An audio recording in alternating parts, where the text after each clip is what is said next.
क्या आप कल्पना कर सकते हैं कि दुनिया की एक ऐसी लाइब्रेरी थी जिसे जब चलाया गया तो कई हफ्तों महीनों तक जलती रही। एक ऐसा विश्वविद्यालय जहां दाखिला लेने के लिए केवल अमीर होना काफी नहीं था, बल्कि वहां के द्वारपालों के कठिन सवालों का सही उत्तर देकर भीतर जाने की अनुमति मिलती थी।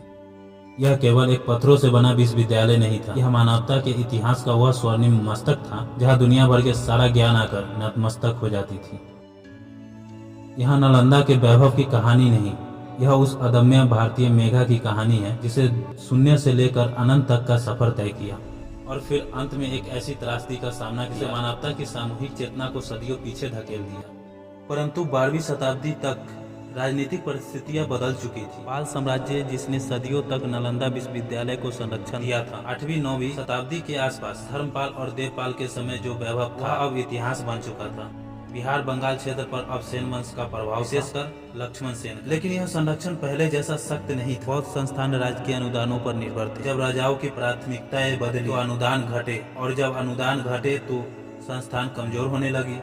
नालंदा अब भी महान था, पर उसकी नींव पहले जैसी मजबूत नहीं थी। इसी समय उत्तर भारत की सत्ता संरचना तेजी से बदल रही थी। 1192 ईस्वी तराइन का युद्ध हो रहा था, मोहम्मद गोरी और पृथ्वीराज चौहान के बीच। इसमें मोहम्मद गोरी विजय हो जाता है और दिल्ली क्षेत्र में तुर्क शक्ति को स्थापित करता है। उसके प्रतिनिधि के रूप में शासन संभाल रहे होते कुतुब-उद-दीन ऐबक, जो उसका गुलाम भी था। यह केवल सत्ता परिवर्तन नहीं था, यह एक नए राजनीतिक युग की शुरुआत थी। इसी विस्तारवादी दौर में एक महत्वाकांक्षी सेनापति उभरा, नाम था बख्तियार खिलजी।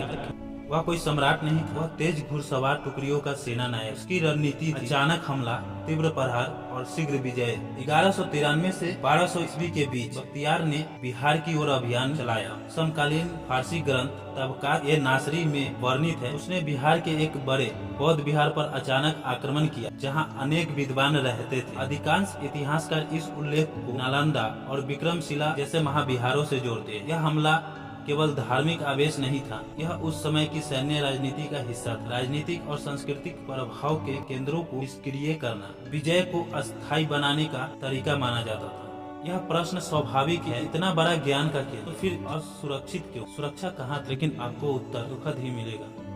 नालंदा कोई किला नहीं था, वहाँ सैनिक नहीं, भिक्षु और विद्यार्थी थे। उसकी रक्षा राजकीय संरक्षण पर निर्भर थी और उस समय भारतीय राज सत्ता बिखरी हुई, कोई संगठित सैन्य शक्ति उसकी रक्षा के लिए उपस्थित नहीं थी। दोस्तों, आक्रमण अचानक हुआ। तेज घुड़सवार दास्ते परिसर में घुसे। भिक्षु प्रतिरोध के लिए प्रशिक्षित नहीं थे। कई भिक्षु तो मारे गए, कई छात्र भी मारे गए। अनेक विद्वान तिब्बत और नेपाल की ओर पलायन करें और वही आगे चलकर भारतीय बौद्ध ग्रंथों को संरक्षित करने वाले बने। दोस्तों, बख्तियार खिलजी इतना क्रूर था, उसे जब पता चला यह नालंदा विश्वविद्यालय दुनिया भर में सबसे बड़ा ज्ञान का केंद्र है, तो उसने उस पुस्तकालय को भी जला दिया जिसका नाम था धर्मगंज। वह विशाल पुस्तकालय जिसे दुनिया में आज तक कहीं नहीं देखा गया, जिसमें इतने पुस्तक थी कि पूरी जिंदगी बीत जाएगी लेकिन आप पढ़ नहीं पाते। और उस धर्मगंज में बख्तियार खिलजी ने आग लगा दी। भागो, लाइब्रेरी चल रही है। कई महीनों हफ्तों तक वह जलता रहा। तिब्बती परंपराओं में यह वर्णन है कि पांडुलिपियों की संख्या इतनी अधिक थी कि आग लंबे समय तक धधकती रही। कुछ विवरण कई सप्ताह या महीनों तक भी बताते हैं। हालांकि आधुनिक इतिहासकार इसे आंशिक रूप से प्रतीकात्मक भी मानते हैं, परंतु व्यापक दहन और विनाश पर कोई विवाद नहीं है।